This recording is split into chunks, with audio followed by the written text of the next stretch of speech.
19వ కీర్తన దావీదు రచించాడు. ఎంత అద్భుతమైన కీర్తన. దేవుని బిడ్డలారా, కీర్తనలు ఎప్పుడు కూడా చదువుతూ ఉండాలి. ఎందుకంటే అవి మనకి సంపూర్ణంగా దేవునిలో నిలబడినట్లు చేస్తాయి. మన మనసు దేవుని మీదకి త్రిప్పబడుతుంది. మన హృదయంలో దేవుని మీద ప్రేమ కలుగుతుంది. కాబట్టి ప్రతి వాళ్ళు కూడా ఈ కీర్తనలు ప్రతిదినం చదువుకోవాలి. అది మీ జీవితాలను ఆశీర్వాదకరంగా మారుస్తుంది. చూడండి, ఈ కీర్తనలో మనము 19వ కీర్తన 9వ వచనంలో ఒక మాట అంటున్నాడు. యెహోవా యందైన భయము పవిత్రమైనది, అది నిత్యము నిలుచును. యెహోవా యందైన భయము పవిత్రమైనది, అది నిత్యము నిలుచున్నది. దేవుని బిడ్డలారా, మానవులమైన మనము దేవునికి భయపడాలి. దేవునికి మనము విధేయత చూపాలి. దేవుణ్ణి మనము బాగా నమ్మాలి. దేవుణ్ణి మనం ప్రేమించాలి. దేవుణ్ణి మనం ఇష్టపడాలి. దేవుని మీద మనం ఆశపడాలి. దేవుణ్ణి మనం కోరుకోవాలి. అదే కరెక్ట్ అయిన జీవితం. నేను, నాది, నాకు అనుకుంటా, ఈ లోకమే శాశ్వతం అనుకుంటా, ఈ లోకంలో ఉన్న మనుషులే శాశ్వతం అనుకుంటా, ఈ లోక జీవితమే అనుకుంటూ ప్రాకులాడుతూ ఈ లోకంలో ఏం సాధించాలి, ఎలా పైకి వచ్చేయాలి, ఎలా డబ్బు గడించాలి, ఎలా గొప్పోడిని అయిపోవాలి, ఇదంతా పిచ్చి వాళ్ళ ఆలోచనలు. ఎందుకంటే ఈ లోకంలో ఏ మనిషి ఉట్టు కట్టుకుని ఊరేగడు. కొంతకాలమే ఈ లోకంలో ఉండేది అని మన ముందు వెళ్ళిపోతున్న శవాలను చూస్తేనే మనకు అర్థం అవ్వాలి. ఎన్నున్నా అన్నీ పట్టుకొని అన్నీ వదిలేసుకొని మట్టి మీద పడుకొని కాటికెళ్ళి కప్పెట్టబడమే కదా ఇది జీవితం. దీని కొరక నేను ఆలోచించడం, దీని కొరక నా సమయాన్ని వ్యర్థపరచడం, దీని కొరక ఇన్ని మోసాలు చేయడం, ఇన్ని కష్టాలు పడడం లేదు. ఇది కాదు జీవితం. నిన్ను పుట్టించిన దేవుణ్ణి, నిన్ను కలుగ చేసిన దేవుణ్ణి నీవు హత్తుకుని జీవించడం నిజమైన జీవితం. దేవునికి స్తోత్రం. దేవుని బిడ్డలారా, అలాంటి మంచి జీవితం జీవించడానికి దేవుడు మన మీద కరుణ చూపాడు. మనకి మన మనోనేత్రం తెరవబడింది. దైవ జ్ఞానం మనకు కలిగింది. ఏది మంచో ఏది చెడో మనకు అర్థమైంది. ఏది చేస్తే మనము యుగయుగాలు నిత్యం ఆ దేవుడితో, మన సృష్టికర్తతో ఉండగలము అనే విషయాలు మనం పరిశుద్ధ లేఖనాల ద్వారా తెలుసుకోగలుగుతున్నాం. కాబట్టి ఇక్కడ ఈ కీర్తనాకారుడు చెప్తున్నాడు, దేవుని భయం పవిత్రమైనది, అది నిత్యము నిలుచున్నది. హల్లెలూయా. దేవుని భయమే పవిత్రమైనది, అదే నిత్యం నిలబడతాది. ఏది నిత్యమైనది, ఏది అనిత్యమైనది, ఏది శాశ్వతమైనది, ఏది అశాశ్వతమైనది, ఏది నిరంతరం ఉండేది, ఏది అల్పకాలం ఉండేది, ఈ తేడా మనుషులకి తెలియక మానవులు నశించిపోతున్నారు. దేవుని బిడ్డలారా, ఇదంతా ఈ తేడా వాళ్ళకి తెలియడం లేదు. ఈ లోకంలో ఒంటి నిండా బంగారం వేసుకోవడమే జీవితం అనుకుంటున్నారు. ఈ లోకంలో 4 మేడ మిద్దెలు కట్టుకోవడమే జీవితం అనుకుంటున్నారు. పగలు రాత్రి కష్టపడిపోయి పాపం ఆఖరికి తినే సమయం వచ్చేటప్పటికి నోట్లో ముద్దే దిగదు. 60 తర్వాత ఎలా ఉంటుందో ప్రతి మనిషికి అర్థం కాదా? చక్కగా అర్థమయ్యే జీవితమే 60 తర్వాత. నోటికి ఏది రుచించదు. పోనీ అంతా బలం ఉంటే 70 అనుకోండి. 70 తర్వాత కాళ్ళు ఊగుతూ ఉంటాయి, ఒళ్ళు వణుకుతూ ఉంటుంది. అద్దిపళ్ళు కట్టించుకోవాలి, అద్దిపళ్ళు కట్టించుకునే బ్రతకాలి. అంతా కూడా మనుషులు పెద్ద లెక్కల్లో చూడరు. నువ్వు అలా కూర్చో నాన్న, నీకేం చేత కాదు నాన్న అంటారు. నీకేం తెలీదు, నువ్వు అలా మూలనుండు అంటారు.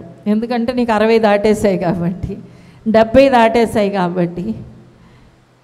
అంటే మనుషులు కూడా మనల్ని పెద్ద లెక్కల్లో పెట్టేదే లేదు. 60-70 తర్వాత ఏం చేయరు, మనుషులే మనల్ని లెక్కల్లో పెట్టరు. పెద్ద లోకానికి పెద్ద పనికిరారు వీళ్ళని ఒకరు పక్కన కూర్చోబెట్ట, ఒకవేళ బాబు నాయనా అని ఏదైనా చెప్పబోతే, నా మాట వినండి నాయన అని ఏదైనా చెప్పబోతే, నీకేం తెలీదు, నీకేం చేత కాదు, పక్కన కూర్చో,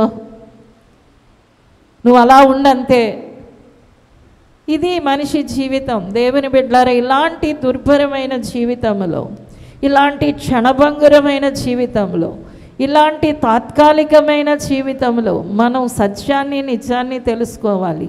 అందుకనే ఈ కీర్తనాకారుడు చెప్తున్నాడు, దేవుని యందు భయమే పవిత్రమైనది, అది నిత్యం నిన్ను నిలబెడతాది. దేవునికి స్తోత్రం. కాబట్టి ఈ రోజున దేవుని బిడ్డలుగా మనం దేవునికి భయపడేవారిగా ఉండాలి. దేవుని బిడ్డలారా, నీ హృదయములో దైవ భయం కలిగి ఉండాలి. నీ హృదయములో దేవుని యందు ఒక ఆసక్తి కలిగి ఉండాలి. నీ హృదయములో దేవుని మీద ఒక గట్టి నమ్మకాన్ని కలిగి ఉండాలి. ఈ రోజుల్లో లోకానికి దేవుడు అంటేనే అది ఒక చులకన మాటగా ఉంది. కానీ తీరా ముక్కు మూసుకొని 10 నిమిషాలు కూర్చోలేడు. దేవుడిచ్చే గాలి పీలుస్తూ, దేవుడిచ్చే సూర్యరశ్మిలో బ్రతుకుతూ, దేవుడిచ్చే నీరు త్రాగుతూ, దేవుడు అంటే లెక్కలేని వాళ్ళు కొందరై, నేను ముక్కు మూసుకొని 10 నిమిషాలు బ్రతకలేను కదా, ఈ జీవాన్ని దేవుడే ఇచ్చాడు కదా అని గ్రహింపు లేకుండా బ్రతికేవాళ్ళు కొందరైతే, ఏదో ఒకటి దేవుడు అనుకుంటూ తిరిగేవాళ్ళు ఇంకొందరు. వాళ్ళు ఏది దేవుడు అంటున్నారో దాని పరమార్థం ఏంటో ఎర్రగకుండా వెర్రితనంతో బతుకుతున్నారు. ఈ రాయి రప్ప చెట్టు, ఈ పుట్ట నాకేం చేయగలదు, ఇదేనా ఇంత సృష్టి చేసింది, ఇదేనా మానవుని సృష్టించింది, ఎందుకు మనిషి పుడుతున్నాడు, ఎందుకు చనిపోతున్నాడు, ఇదేమీ తెలియకుండానే ఎర్రిబాగులతనంతో పోతున్న వాళ్ళు ఇంకొందరు. దేవుని కృప మన మీద ఉంది కాబట్టి సత్యాన్ని మనం తెలుసుకోగలిగాం, నిజములో మనం జీవిస్తున్నాం. అందును బట్టి దేవునికి కృతజ్ఞతాస్తుతులు చెల్లించవలసిన వారమై ఉన్నాం. మనకైతే దేవుని కృపను బట్టి ఇది మన అవగాహనలోనికి వచ్చింది, ఇది మనకు అర్థమయ్యింది, ఈ నిజములో మనం బ్రతుకుతున్నాం దేవుని బిడ్డలారా. అయితే ఒక విషయాన్ని కీర్తనాకారుడైన దావీదు మనతో చెబుతున్నాడు, దేవునికి భయపడు. దేవునికి స్తోత్రం. అదే నిన్ను నిత్యం నిలబెడతాది. దేవునికి భయపడు, దేవునికి భయపడు. దేవునికి ఎలాగ భయపడాలి చూడండి. మలాకీ గ్రంథం 1వ అధ్యాయం 6వ వచనాన్ని చూద్దాం. కుమారుడు తన తండ్రిని గణపరచును కదా, దాసుడు తన యజమాన్ని గణపరచును కదా. నా నామమును నిర్లక్ష్యపెట్టు యాజకులారా, నేను తండ్రినైతే నాకు రావాల్సిన ఘనత ఏమాయను? నేను యజమానుడినైతే నాకు భయపడువాడెక్కడ ఉన్నాడు అని సైన్యములకు అధిపతియగు యెహోవా మిమ్మును అడుగగా, ఏమి చేసి నీ నామమును నిర్లక్ష్య పెట్టితిమని మీరందురు? నా బలిపీఠము మీద అపవిత్రమైన భోజనమును మీరు అర్పించుచు, ఏమి చేసి నిన్ను అపవిత్రపరిచితిమని మీరందురు? యెహోవా భోజనపు బల్లను నీచపరిచినందు చేతనే కదా. గ్రుడ్డి దానిని తీసుకొని బలిగా అర్పించిన ఎడల అది దోషము కాదా? కుంటి దానినైనను రోగము గల దానినైనను అర్పించిన ఎడల అది దోషము కాదా? అట్టి వాటిని నీ అధికారికి నీవిచ్చిన ఎడల అతడు నీకు దయచూపునా, నిన్ను అంగీకరించునా అని సైన్యములకు అధిపతియగు యెహోవా అడుగుచున్నాడు. ఇక్కడ మలాకి ఎంత వివరంగా రాస్తున్నాడో. దేవుని భయం అంటే ఏంటి అంటే, నీవు అపవిత్రమైనది దేవునికి పెడుతూ, నేను దేవుణ్ణి ఎక్కడ నిర్లక్ష్యం చేశాను అని అడుగుతున్నావేంటి? గ్రుడ్డిదాన్ని చెవిటిదాన్ని ఇచ్చి దేవునికి కుంటిదాన్ని రోగం గలదాన్ని అర్పించి ఏమి దోషం చేశాను అని అడుగుతున్నావేంటి? నీ అర్పణ నీవు కరెక్ట్గా అవ్వలేదు కదా. నీవు నిజంగా దేవునికి భయపడే వ్యక్తివి అయితే నువ్వు ఎంత కరెక్ట్గా ఉంటావు? అపవిత్రమైన దాన్ని తీసుకొస్తావా దేవుని సన్నిధికి? గుడ్డిదాన్ని కుంటిదాన్ని తీసుకొస్తావా దేవుని సన్నిధికి అని దేవుడు అడుగుతా ఉన్నాడు ఇశ్రాయేలీయుల్ని. దేవునికి భయపడు. నేను యజమానుడైతే నాకు భయపడేవాడు ఎక్కడున్నాడు? నేను తండ్రినైతే నన్ను గణపరిచేవాడు ఎక్కడున్నాడు అని దేవుడు అడుగుతున్నాడు. నిజమే, దేవుని బిడ్డలారా, దేవునికి భయపడము అంటే దేవుడికి మన జీవితాలను అర్పించే విషయంలో పవిత్రమైన జీవితాలుగా ఉండాలి, పవిత్రమైన అర్పణగా ఉండాలి, పవిత్రమైన ఆరాధనగా ఉండాలి. నీవు ఒక వ్యక్తికే, ఒక అధికారికే కుంటిదాన్ని గుడ్డిదాన్ని ఇస్తే మీకు బహుమానంగా తీసుకొచ్చానండి అని ఒక నలిగిన చూడండి, ఒక వ్యక్తిని, ఒక అధికారిని కలిసినప్పుడు ఒక చక్కటి బోకే పట్టుకుని వెళ్ళి ఇస్తారు కదా. అది ఇచ్చేటప్పుడు మొత్తం పువ్వులన్నీ వాడిపోయింది తీసుకొచ్చి మీకు ఇస్తున్నాను అంటే అతన్ని ఏం చేసినాడు చెప్పండి? అవమానపరిచినట్లు. అంత భయం లేకపోతే ఒక అధికారి దగ్గరికి తీసుకెళ్ళి ఒక నీచమైనది పట్టుకెళ్ళి ఇస్తారు చెప్పండి? ఇలాంటిది ఇస్తే నా యజమానుడు నా మీద కోపపడతాడు కదా, కాబట్టి నేను అలా చేయకూడదు. ఫ్రెష్ పువ్వులతో చక్కటి బోకే, అందమైనది. ఎందుకంటే ఘనమైన వారికి ఘనమైనది ఇవ్వాలి. నీ దేవుడు ఘనమైన మహారాజు. ఆయనకి నీవు ఆరాధన చేయడానికి వచ్చేటప్పుడు, ఆయన దగ్గర ప్రణమిల్లేటప్పుడు, ఆయనకి మొక్కేటప్పుడు ఎంత ఖచ్చితంగా ఉండాలి, ఎంత పరిశుద్ధంగా ఉండాలి, ఎంత దేవుణ్ణి ఆరాధిస్తున్నాను, దేవుణ్ణి ఆరాధించడానికి దేవుని మందిరానికి వెళుతున్నాను, ఆయనకి ఘనమైనవి అర్పించడానికి వెళుతున్నాను, నా జీవితం అనే పవిత్రమైన అర్పణని నేను తీసుకెళ్తున్నాను. దేవునికి స్తోత్రం. చాలామంది సంఘాల్లో మందిరంలో సెల్ ఫోను నొక్కుకుంటా కూర్చుంటారు. వారికి దేవుడు అనేది ఏదో అవసరతకు వాడుకునే ఒక వస్తువులాగా చేస్తారు. దేవుని బిడ్డ దేవుని సన్నిధికి వచ్చినప్పుడు నువ్వు దేవుణ్ణి భయపడు, అది పవిత్రమైనది, అది నిత్యము నిలబడేది. దేవునికి స్తోత్రం. దేవునికి భయపడు, దేవునికి భయపడు. అంటే బాహ్యంగా నటించడం కాదు. దేవుడికి భయపడంటే ఇలా చేతులు కట్టుకుని వణకడం కాదు. హృదయ అంతరంగంలో దేవుని మీద ఒక భయముతో కూడిన ఒక గౌరవం కలిగి ఉండాలని ఈ కీర్తనాకారుడు సెలవిస్తున్నాడు. దేవునికి స్తోత్రం. ఒక మట్టి పురుగు అయిన మనల్ని జ్ఞాపకం చేసుకుంటున్న దేవునికి, ఒక ధూళి రేణువు వంటి వాళ్ళం. దేవుడిలో మనం ఎంత అంటే ఒక ధూళి రేణువు కూడా మనం సమానం కాదు.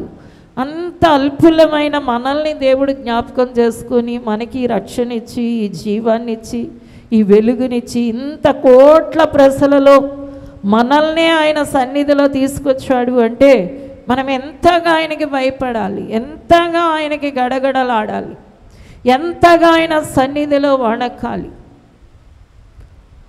చాలామంది దేవుణ్ణి నిర్లక్ష్యముతో, దేవుడు ఇశ్రాయేలీలతో మాట్లాడుతూ యెషయా గ్రంథంలో అంటున్నాడు, నువ్వు పెదవులతో గణపరుస్తున్నావు కానీ నీ హృదయం దూరంగా ఉంది.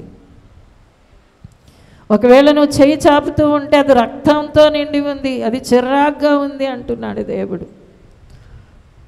దేవుని రక్తం చేత శుద్ధీకరించుకున్న పవిత్ర హృదయాలతో, మంచి మనస్సాక్షితో దేవుణ్ణి నిజంగా భయపడుతూ ప్రేమిస్తూ దేవుణ్ణి సేవించవలసిన వారిగా ఉన్నారు. అందుకని దేవుడు అంటున్నాడు, నాకు భయపడితే, నేను యజమానుడైతే నాకు భయపడేవాడు ఎక్కడ ఉన్నాడు అంటున్నాడు. దేవుని బిడ్డలారా, దేవుని కృపలో జీవిస్తున్న మనం, దేవుడు ప్రేమంతా పోసాడు మన మీద. ఎంతగా పోసాడంటే ఆయన ఒడిలో కూర్చుని ఆటలాడుకునే అంత దేవుడు మనకి చనువైపోయాడు, మనకి దగ్గరైపోయాడు. ఆయన మన లోపలే ఉండిపోతున్నాడు. అంత ప్రేమ, అంత ప్రేమ. ఈ విశాలమైన ప్రేమ మనకు అర్థమే కాలేనంత గొప్పగా ఉంది దేవుని బిడ్డలారా. ఈ ప్రేమ పొడవెంతో, లోతెంతో, ఎత్తెంతో, వెడల్పెంతో మనకి గోచరం కావడం లేదు. అంత మహోన్నతమైన ప్రేమను దేవుడు మన మీద కృమ్మరిస్తూ ఉన్నాడు. దేవునికి స్తోత్రం. అయితే దేవునికి మనం ఎల్లప్పుడూ భయపడేవారిగా ఉండాలి. భయపడేవారి లక్షణం ఏంటి అంటే, అమ్మో నేను దేవుని దగ్గరికి వెళుతున్నాను. దేవునికి స్తోత్రం. కాబట్టి నేను నా జీవితాన్ని, నా తలంపులు, నా ఊహలు, నా ఆలోచనలు, నా మాటలన్నీ పవిత్రంగా నిర్దోషంగా ఉండి ఆయన నా జీవితమైన అర్పణ, నా జీవితాన్ని ఒక పరిమళ సువాసనగా దేవుడు ఆస్వాదించాలి, ఆగ్రాణించాలి అని చెప్పి ఒక చక్కటి ఆలోచనతో దేవునిలో ముందుకు సాగే బిడ్డలుగా ఉండాలి. ప్రభా, అలాంటి హృదయం నాకు ఇవ్వండి అని అడగాలి. పిల్లలకి భయం నేర్పించాలి. పెద్దలు భయంతో ఉన్నప్పుడే పిల్లలు కూడా చక్కటి భయం కలిగి ఉంటారు. దైవ భయం కలిగి ఉండాలి. దేవునికి భయపడే వ్యక్తి దేవుడు తన జీవితం ద్వారా మహిమ పొందుతున్నాడు అని గ్రహించి, గుర్తించి ఆయన గణపరచడానికి చూసుకుంటాడు. ఇక్కడ ఆరాధనకు వచ్చి ఎక్కడో మనసు బుర్ర ఎక్కడో పెట్టుకునే వాళ్ళు కూడా ఉన్నారు. నువ్వు దేవుణ్ణి ఆరాధించడానికి వచ్చావు అనే సంగతిని దేవుని బిడ్డలారా ఎవరు కూడా మర్చిపోకూడదు. చాలామంది ఆలస్యంగా రావడానికి ఈ వెహికల్స్ దొరకపోవడం, లేకపోతే ఇంకా ఇతరత్ర కారణాలు కావచ్చు. కొంతమందికి అయితే ప్రార్థన చేసుకుని వెళ్ళిపోదారి అనే ఒకే ఒక కారణం. నువ్వు ప్రార్థన చేసుకుని వెళ్ళిపోవడమా, లేకపోతే దేవుణ్ణి ఆరాధించడమా? నువ్వు దేవునికే భయపడుతున్నావా? శ్రమకి భయపడుతున్నావా? ఏమో గుడికి రాకపోతే శ్రమలు వచ్చేస్తాయేమో అండి, గుడికి రాకపోతే కష్టాలు వచ్చేస్తాయేమో అండి. కొందరేమో దైవసనులకు భయపడతారు. బాబోయ్, దైవసనులు పాస్టర్ గారు ఏమనుకుంటారో, పాస్టర్ అమ్మగారు ఏమంటారో, ఇది కొందరు భయం. అయితే కొందరు భయం, బాబోయ్ గుడికి రాకపోతే శ్రమలు వచ్చేస్తాయేమో, గుడికి రాకపోతే కష్టాలు వచ్చేస్తాయి. గుడికి రాకపోతే శ్రమలు వచ్చేసి రావు, గుడికి రాకపోతే కష్టాలు రావు, ఇంకా సుఖంగా ఉంటుంది. కానీ నువ్వు దేవునికి భయపడితే నిరంతరం నువ్వు ఆయనతో ఉంటావు. దేవునికి స్తోత్రం.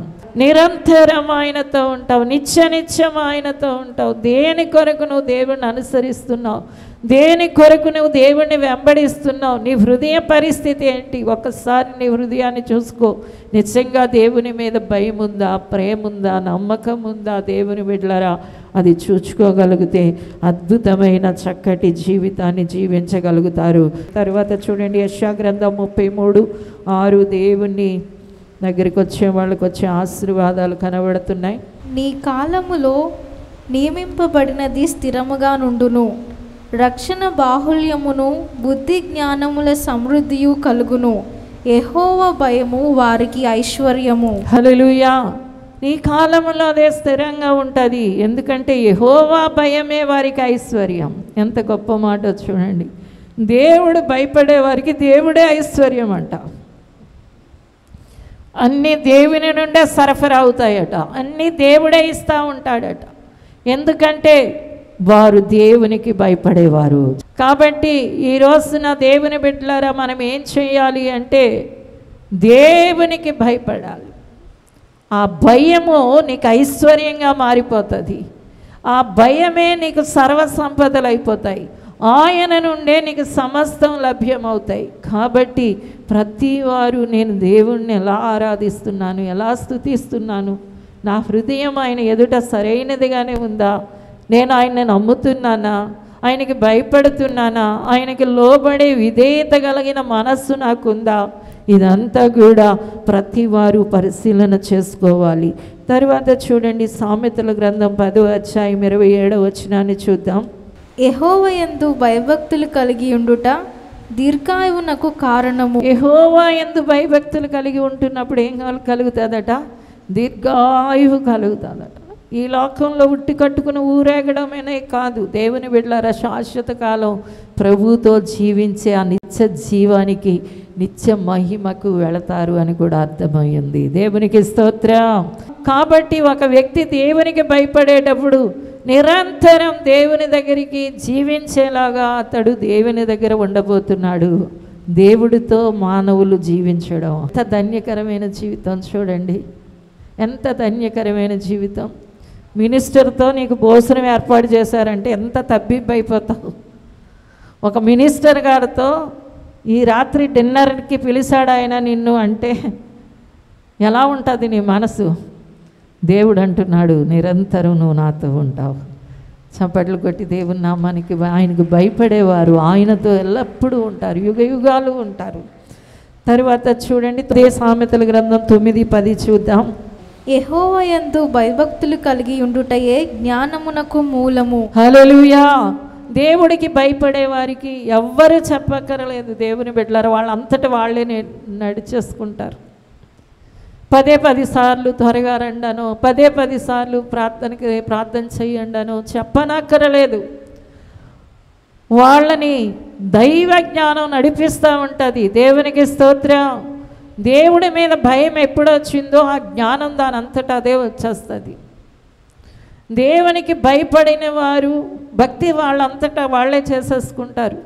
వాళ్ళకి 10 సార్లు చెప్పనక్కరలేదు, అన్నీ కూడా వాటి అంతటా అవే వచ్చేస్తూ ఉంటాయి. ఆ జ్ఞాన హృదయం దైవ భయం కలిగిన వారి జీవితాల్లోనే ఉంటుంది. హల్లెలూయా. కాబట్టి దేవునికి భయపడండి దేవుని బిడ్డలారా. ఇదే సామెతలు 14:26 చూద్దాం. చూడండి. యెహోవాయందు భయభక్తులు కలిగి ఉండుట బహుధైర్యము పుట్టించును. బహుధైర్యం పుట్టిస్తుందట దేవుని యందు భయం. ఎంత ధైర్యం అంటే దేవుని బిడ్డలారా, అంత నిబ్బరంగా అంత నిశ్చత్తగా ఉంటారు వాళ్ళు. ఎందుకంటే నాకు దేవుడు ఉన్నాడు, నా జీవితాన్ని ఆయన నడిపిస్తున్నాడు, ఆయన నాకు ఏమైనా చేస్తాడు. ఈ ధైర్యం దేవునికి భయపడే వారికి ఇలాంటి బహుధైర్యాన్ని కలిగి ఉంటారు. దేనికి భయపడరు, దేనికి బెదరు. కారణం ఏంటి అంటే వాళ్ళు దేవునికి భయపడుతున్నారు. దేవునికి భయపడుతున్నారు కాబట్టి ఈ లోకంలో దేనికి భయపడవలసిన అవసరత లేకుండా ధైర్యంగా నిలబడగలుగుతారు. అన్ని ఆశీర్వాదాలు చూడండి.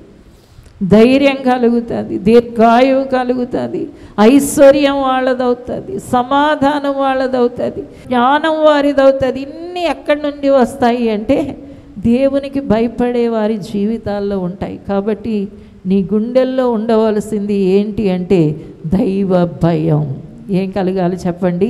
దైవ భయం కలగాలి. ప్రభా, నీకు భయపడి నేను నీకు భయపడాలయ్యా, నీకే భయపడాలయ్యా. అందుకనే యేసు ప్రభు కూడా చెప్పారు, నువ్వు మనుషులకి ఎందుకు భయపడుతున్నావు?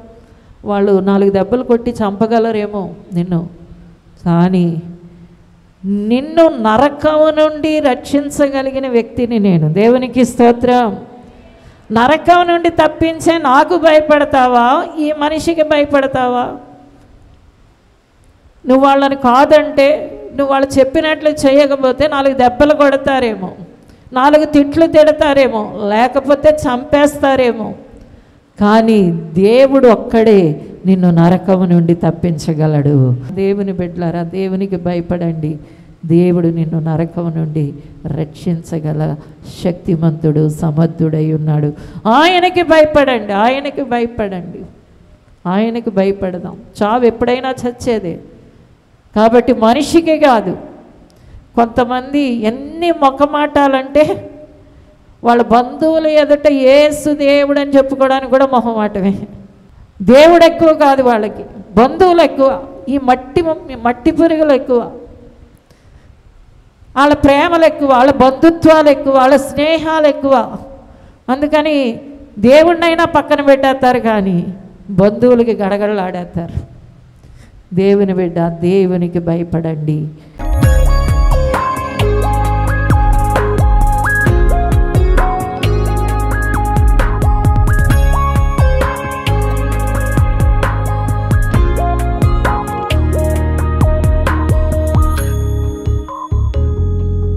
చేతులు పైకెత్తండి. పరిశుద్ధమైన తండ్రి, నీకు వందనాలు. నీ ప్రజలు నీకు భయపడుదురుగాక. నీ అందైన భయం వారి హృదయాలలో కలిగి ఉందురుగాక. నీ అందైన నమ్మకములో స్థిరపరచబడుదురుగాక. అన్నిటికీ నీ అందు విధేయత కలిగి ఉందురుగాక. నీకు లోబడేవారిగా ఉందురుగాక. నిన్ను ప్రేమించేవారిగా ఉందురుగాక. అయ్యా, నీవే నీవే నీవే అందరి కోరిక అయి ఉండాలయ్యా. నీవే నీవే నీవే అందరి ఆశ అయి ఉండాలయ్యా. అయ్యా, నీ కొరకే ప్రతి గుండె మండునుగాక, ప్రతి గుండె నీ కొరకే రగులునుగాక. ఆశీర్వదించమని అయ్యా, ఈ లోకం కంటే, మనుషుల కంటే, పాపం కంటే ప్రభువా నీవే ముఖ్యమని, నీవే నిత్యమని, గ్రహించి నీకు భయపడి యేసు నామములో జీవించున్నట్లు ప్రతి హృదయం నీకు అర్పణగా ఉండునుగాక. ఆశీర్వదించమని యేసు నామమున అడుగుచున్నాము తండ్రి. ఆమేన్, ఆమేన్. దహించు అగ్ని సేవకుల కూడిక ఆగస్ట్ 29వ తేదీన ఉదయం 10 గంటల నుండి ప్రారంభించబడును. ముఖ్య ప్రసంగికులు డాక్టర్ థామస్ గారు, దహించు అగ్ని మినిస్ట్రీస్, రాజమహేంద్రవరం. ఈ కూడికలో సిస్టర్ కరిష్మా గారు బలమైన ఆరాధనలో నడిపించెదరు. స్థలం దహించు అగ్ని చర్చ్, గూడెం, అద్దరి వీధి, అల్లూరి జిల్లా. మరిన్ని వివరాలకు 7671047855 9492995842. విజయవాడలో దహించు అగ్ని ఆశీర్వాద అభిషేక కూడిక సెప్టెంబర్ 1వ తేదీన ఉదయం 10 గంటల నుండి ప్రారంభించబడును. ముఖ్య ప్రసంగికులు డాక్టర్ థామస్ గారు, దహించు అగ్ని మినిస్ట్రీస్, రాజమహేంద్రవరం. స్థలం చాంద్ కళ్యాణ మండపం, రైల్వే స్టేషన్ దగ్గర, పూర్ణానందపేట, విజయవాడ. మరిన్ని వివరాలకు 9032224646 మరియు 9032224747. ఇది కుటుంబ ఆశీర్వాద కూడిక. ఇక్కడ మేము మా కుటుంబాలను కట్టుకున్నాం. మరి మీరు? అయితే ప్రతి శుక్రవారం రాజమహేంద్రవరంలో జరిగే ఈ కుటుంబ ఆశీర్వాద కూడికలో పాల్గొనండి. ఈ కూడిక జరుగు స్థలం దహించు అగ్ని ఆడిటోరియం, నటరాజ్ థియేటర్, రాజమహేంద్రవరం. సికింద్రాబాద్ లో దహించు అగ్ని అద్భుత అసాధారణ కూడిక ప్రతి శనివారం సాయంత్రం 5 గంటల నుండి ప్రారంభించబడును. స్థలం SPG church ground, alpha hotel వెనుక, సికింద్రాబాద్. మరిన్ని వివరాలకు 9494940074 మరియు 75. రాజమహేంద్రవరంలో దహించు అగ్ని అభిషేక ఆదివారపు ఆరాధన ఇప్పుడు ప్రతి ఆదివారం ఉదయం 9:30 నుండి ప్రారంభించబడును. తప్పక పాలు పొందండి, దైవిక ఆశీర్వాదం పొందండి. స్థలం దహించు అగ్ని ఆడిటోరియం, నటరాజ్ థియేటర్, రాజమహేంద్రవరం. మీ ప్రార్థన అవసరతలకు 9494940072 మరియు 73. ఈ టీవీ కార్యక్రమాన్ని చూసి ఆశీర్వదించబడినట్లయితే దహించు అగ్ని టీవీ పరిచర్యకు మరియు బ్లెస్సింగ్ ల్యాండ్ కు సహకరించండి. దహించు అగ్ని trust current account number 357222444370, State Bank of India main branch, Rajamahendravaram. My address doctor Thomas, దహించు అగ్ని మినిస్ట్రీస్, తుమ్మలోవా, రాజమహేంద్రవరం.